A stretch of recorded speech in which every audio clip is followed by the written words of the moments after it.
যেমন 16 তারিখেই কিন্তু আমরা এটা বুঝতে পারছিলাম এই আন্দোলনটা সরকার বিরোধী একটা আন্দোলনের দিকেই যাবে এবং যেতে হবে, নিয়ে যেতে হবে, কারণ এই সরকারের হাতে রক্তের দাগ লেগে গেছে।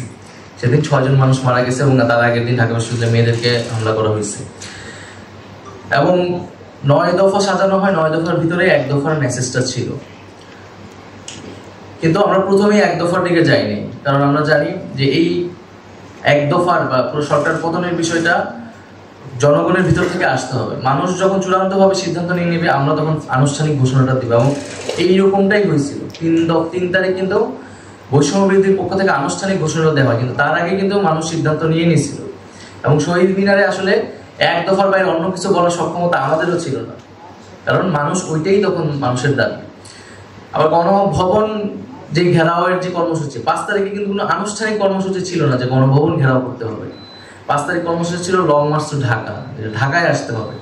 ঢাকায় এসে মানুষ কি করবে, এটা মানুষ সিদ্ধান্ত নিবে। সো মানুষকে সেই সিদ্ধান্ত নেওয়ার জায়গাটা দিতে হবে আন্দোলনের ভিতরে। তো মানুষই সিদ্ধান্ত নিচ্ছে তারা গণভবনে যাবে, আমরা তখন মানুষের সাথে গিয়েছি।